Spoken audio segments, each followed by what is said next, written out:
What's up, gang? This is Darrell, Ho-Shing Photography, and in this video we're going to talk about on-camera flash. So you watch my videos, you look at my photos. I do a lot of off-camera flash because I think it's amazing, as I've talked about before.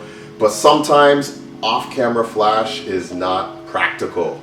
We need to go with the on-camera flash. So in this video, I'm going to talk about scenarios where I use on-camera flash. Usually it's events such as wedding receptions and other events that you might be shooting, club photography. I'm going to focus more on the weddings because that's what I do. So let's get right into it. So I rarely shoot it like that, okay? Shooting it straight on, I just hate doing that. It just looks ugly. I look like a paparazzi photographer, so I never shoot that way. I always have it bounced up. Regardless if my ceiling is white or not, I still have it bounced up. And then I got this little bounce card. Basically what this does is the bounce, and I tilt it slightly like that, maybe like that. Because if you look straight at it, okay, you could still see the flash. But if I have it up like that, you're not seeing anything. So if I'm shooting you like that, you know what I'm saying? You're not gonna get, it's just gonna go straight up. So I tilt it a little bit just like that, and I put the bounce card. So what the bounce card's gonna do is the light's gonna shoot that way, a little bit's gonna come forward, and then the bounce card's gonna bounce some of that light forward to you. And then if you're blessed to have a white ceiling, then it's gonna bounce off the ceiling and it's gonna come down on your subject. It's gonna look amazing. Reason why I do it this way and not this way, because doing it this way, it's straight on. This way, it's slightly above the lens. So if I'm doing it here, it's like closer to the lens, whereas this way, it's a little bit higher. So you're gonna get slightly better pics. It's not the greatest, but sometimes that's what you have to deal with. What I like to do also is my ambient. If I'm at a wedding reception, I like to bring in as much ambient light as possible because the couple paid a lot of money for the decor, the lighting, and all that good stuff. So you don't want to kill all that with a fast shutter. If you look other people's iPhone shots or point and shoot shots, whatever, it may look like a cell phone shot, basically.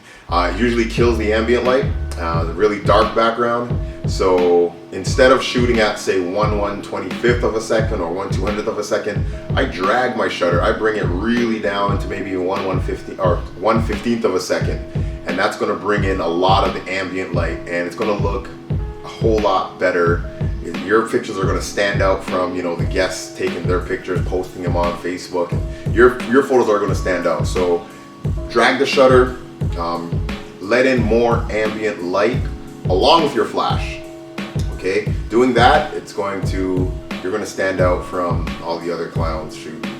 Another tip I like to do, speaking of dragging the shutter, is I like to really drag the shutter and twirl my camera around with flash.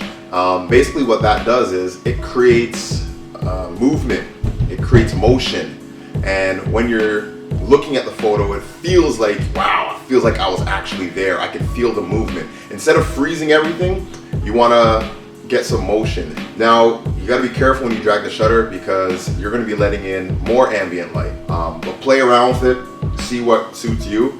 And, you can do twirly motions. You can do side to side.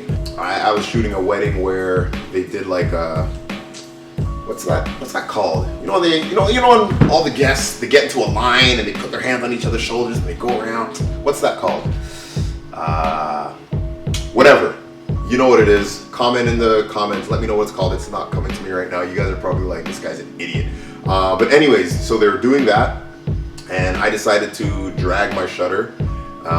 And then instead of going in circles, I went along with the people. So they're going like from that way. So I just went like that.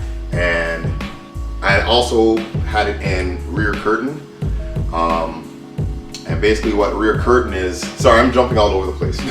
Rear curtain, the flash shoots after your exposure. So you will take the photo at the end of the exposure, the flash will go off. So you do all your twirly things and then the flash goes off. So you're gonna get all that movement and then the flash is gonna freeze the subject. So the subject's gonna be still, but the background's gonna be all moving. So basically they were going across that way, and then I took a shot from here and then I dragged it across and then the flash went off.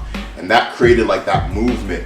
And it's so much better than just taking, like freezing the action, because it just looks like you're just standing there like mannequins. You know, it just looks retarded. But you know, you get that motion, looks a lot more lively, and you actually feel like you were there.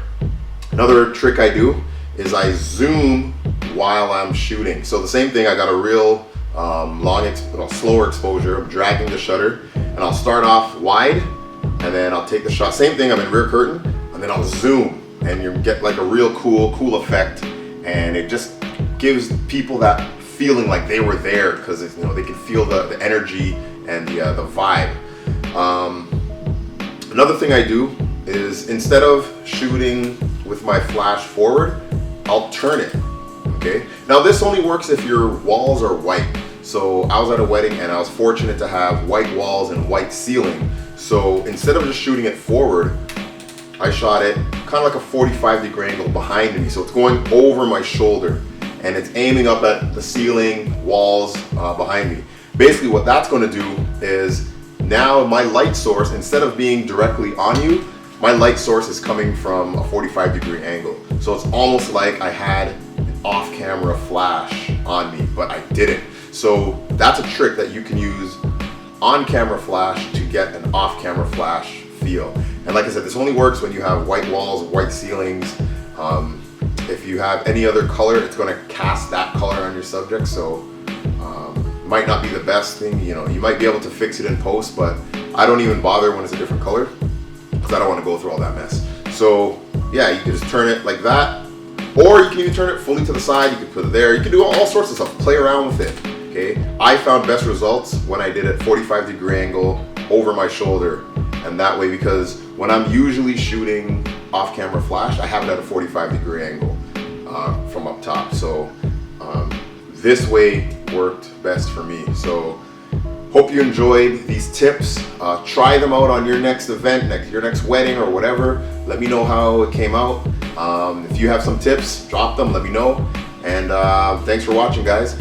Don't forget to subscribe, don't forget to like, to comment, to share. Follow me on social media. I have all my links down there. And check you guys in the next video. Wu-Tang! Wu-Tang Clan ain't nothing to mess with. Wu-Tang Clan ain't nothing to mess with. Wu-Tang Clan ain't nothing to mess with.